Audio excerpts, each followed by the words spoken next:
The Kohen Gadol and the Beit HaMikdash wore the most beautiful clothes, made of gold inlaid with gems and all on the most precious of fabrics. Most conspicuous of these garments was the Meil, or tunic, which was woven completely from Tekhelet, clear Tekhelet as the Torah puts it, the sky blue dye obtained from a sea snail. This Meil, made by expert weaver Yehudit Abrams, with wool dyed at our factory by Tekhelet. And the threads are a little bit thicker than what we would do for tzitzit, for regular tzitzit.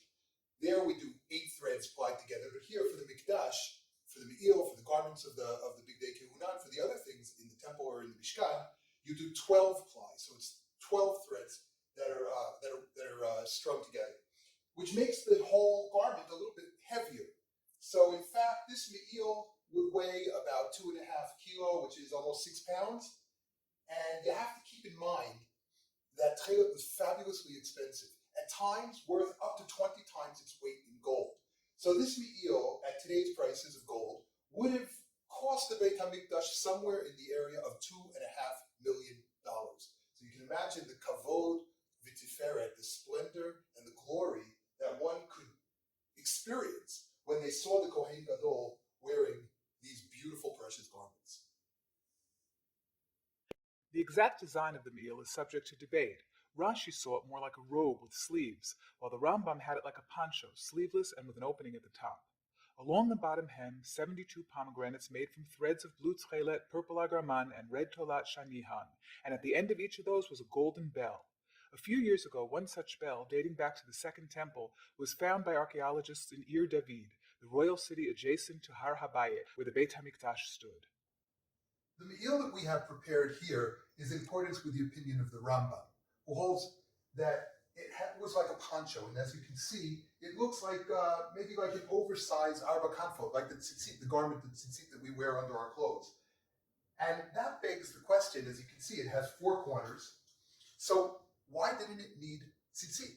This question was asked first by the Radvaz in his commentary on the Rambam, and there are many explanations or many answers that were proposed. One of them, a beautiful suggestion, was proposed by Rav Yaakov Tzvi Mecklenburg in his Ketav Kabbalah, where he talks about the pa'amonim and the rimonim, the pomegranates, the tassels, if you will, and the little bells that hung from them, which we, of course, have not yet put on the me'il.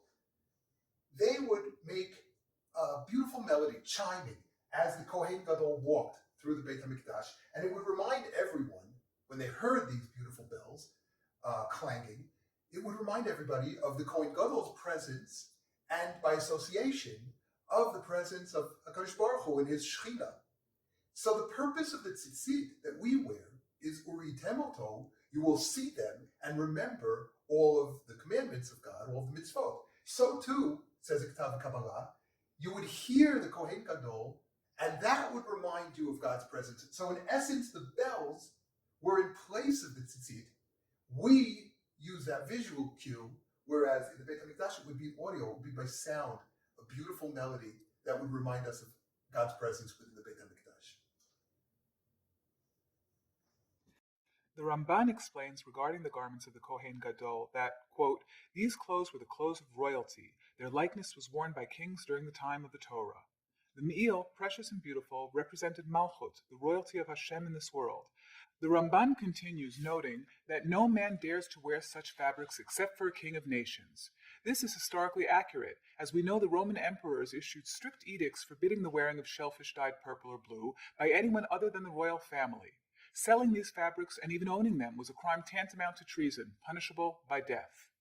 Just as the emperor, his family, and entourage were the only ones who would wear the royal fabrics, one can comparably say that the same is true with Hashem. His most trusted servant, the Kohen Gadol, wore the me'il, made completely of Tekhelet.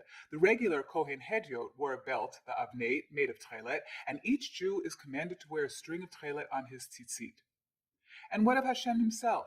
Perhaps one can claim that metaphorically he too wears a me'il made of Tekhelet, which is alluded to in the pasuk from Tehillim that is recited each morning before we wrap ourselves in our own talit. Oteh or kasalma, noteh shamayim kiyiriyah. Wrapped in a robe of light, spreading the heavens as a curtain. The blue sky, Klil Tekhelet, is Hashem's me'il, Hashem's talit.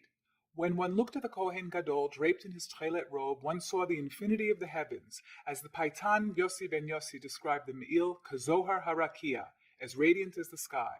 That association brought one's thoughts to focus on Malchut and on the true nature of royalty, of the King of Kings, Melech Malchei HaMlachim HaKadosh Baruch Hu.